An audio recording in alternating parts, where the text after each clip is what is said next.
Growing up, I'd always hear adults telling me to cherish my childhood and make the best out of it. Back then, I never even knew what that meant or what they were talking about. I was a very hyper child growing up. I was always jumping around and climbing on sofas or cupboards. Whether it was a climbable object or not, I would climb it nevertheless. I was having the time of my life. Maybe not so for my parents, but that didn't matter to me. And the best part is, I wasn't the only child like this. All kids have a seamless amount of energy bubbling from inside of them. And now, at the age of 16 and not as active, I realized what I didn't back then. The way those adults told me to cherish my childhood was as if they'd lost it in the process of growing up. But I'm unwilling to let go of that spontaneity I had as a little girl. That just let it be, carefree, and in the moment behavior is more vital than we think it is.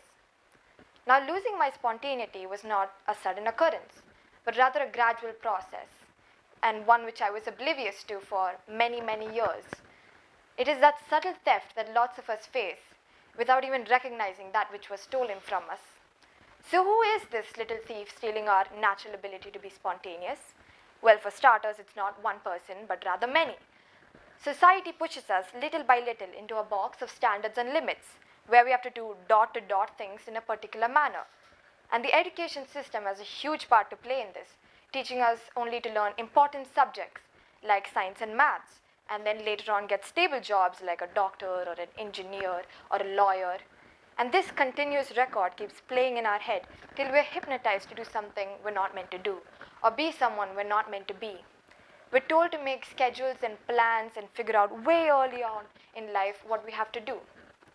And this was something that had taunted me throughout my 10th leading to 11th, wherein I was the only one who hadn't figured out her future life plans. And at a point, I too succumbed to this rigid lifestyle where I'd schedule and I planned, and this was in no way good for me because this wasn't the person I was.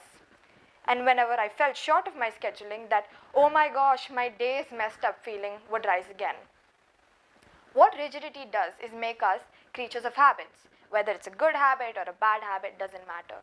Yes, a bad habit is detrimental to you, but a good habit limits you. A more sugar-coated word for rigidity would be perfectionism, which is one of the main reasons why our generation is the only generation that has high levels of depression and anxiety in both teens and adults. We're being loaded with this unnecessary stress and pressure to build safe and stable empires for our future. So what can we do about this downhill movement? The simple solution would be to be more spontaneous. But this requires a rather complex breakdown as it's not as simple as of an answer. For some of us, being spontaneous comes off more natural. It's part of our innate nature. But there are lots of us who have gone too far into this rigidity spectrum, and so coming back to an equilibrium is like a drug addict giving up drugs. It's not as easy as it seems. So once again, we have to learn it. And it's a bit like learning to ride a bicycle. In the beginning, you're a bit wobbly, you may need training wheels.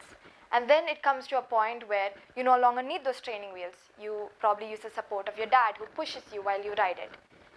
And there will come a day when riding a bicycle is the most easiest thing to do.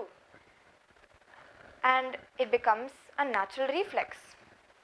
Nobody teaches a child to be spontaneous. It is the natural thing they just did. So being spontaneous takes time, but don't focus too much on it. Like riding a cycle, lest you fall. It should be more of a flow. To be spontaneous is to be open and your most natural self. It requires a deliberate effort of being flexible. Being a person who was rigid for a long period of time, I realized nothing breaks a cycle more than unexpected and unplanned situations. Like when my friends would make random plans to go outside, and I'd be in such a dilemma. This was never part of my plan. Should I go? Should I not? Which is why we need to be more spontaneous. It makes us more free and open, therefore increasing our levels of happiness. It makes us more creative. And most importantly, it helps us during dire situations, like anything that would normally throw you off, or even a midlife crisis, giving you an upper hand because you are more calm and composed, and it gives you a relaxed state of mind. But at the same time, you mustn't tip over the balance to the other end of the spectrum and become excessively impulsive and reckless. Balance is the key. So, I encourage you to explore and go with the flow of life instead of pulling against it. And I promise you, where it takes you is better than what you planned it to be. Thank you.